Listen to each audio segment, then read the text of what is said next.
সুপ্রিয় শিক্ষার্থী বন্ধুরা, তোমরা সবাই কেমন আছো? আশা করি সবাই অনেক অনেক ভালো আছো।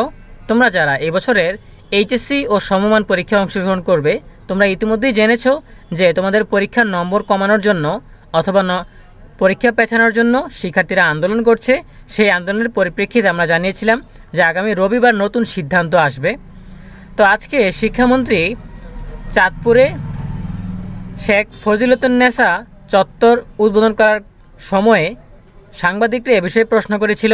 সেই প্রশ্নের উত্তরে শিক্ষামন্ত্রী কী জানিয়েছেন, এ বিষয়ে নতুন আপডেট এসেছে।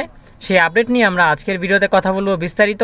ভিডিও শুরু করার আগে সবার কাছে ছোট্ট একটা রিকোয়েস্ট করছি, যারা এখনও আমাদের চ্যানেলটিকে সাবস্ক্রাইব করনি তারা এখনই সাবস্ক্রাইব করে রাখো, তাহলে পরবর্তীতে তোমাদের জন্য প্রয়োজনীয় সকল শিক্ষণীয় আপডেট সবার আগে পেয়ে যাবে। আর যারা অলরেডি সাবস্ক্রাইব করেছো তোমাদের সবাইকে জানাচ্ছি অসংখ্য ধন্যবাদ। তো আমরা এখন সরাসরি মূল টপিকে চলে যাচ্ছি। সংবাদের শিরোনাম হচ্ছে এইচএসসি পরীক্ষা পেছানোর সুযোগ নেই বলেছেন শিক্ষামন্ত্রী। তো আমরা বিস্তারিত জানার জন্য একটু নিচে স্ক্রল করে যাচ্ছি।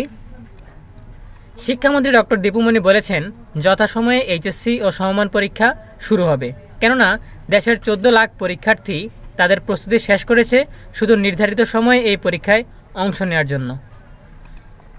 আজ শুক্রবার 11 আগস্ট দুপুরে চাঁদপুর পুরানবাজার কলেজের ডাকাতিয়া নদী পাড়ে বঙ্গমাতা শেখ ফজিলতুন্নেসা চত্বর উদ্বোধন শেষে সাংবাদিকদের প্রশ্নের জবাবে তিনি এসব কথা বলেন।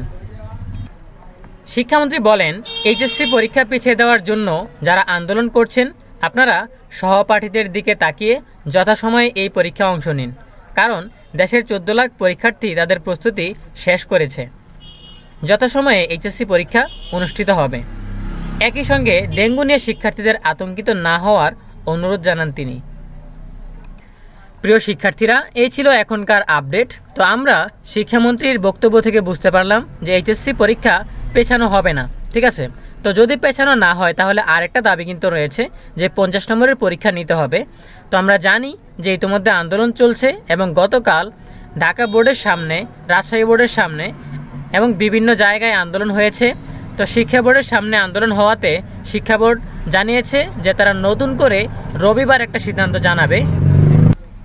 এখন আমরা রবিবার পর্যন্ত অপেক্ষা করতে পারি শিক্ষা বোর্ডের চূড়ান্ত সিদ্ধান্তের জন্য।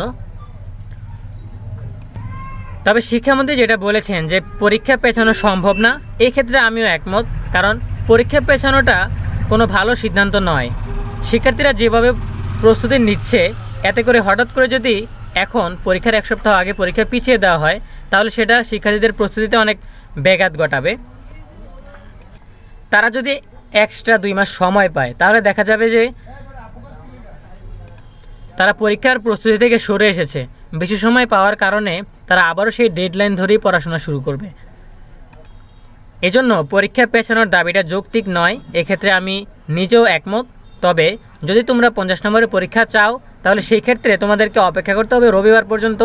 রবিবারে শিক্ষা বোর্ড থেকে চূড়ান্ত সিদ্ধান্ত আসবে, সেই পর্যন্ত অপেক্ষা করতে হবে। তো এই ছিল আমাদের এখনকার আপডেট। সকল আপডেট সবার আগে পেতে অবশ্যই চ্যানেল সাবস্ক্রাইব করে রাখো। দেখা হবে পরবর্তী আপডেট নিয়ে নতুন কোনো ভিডিওতে।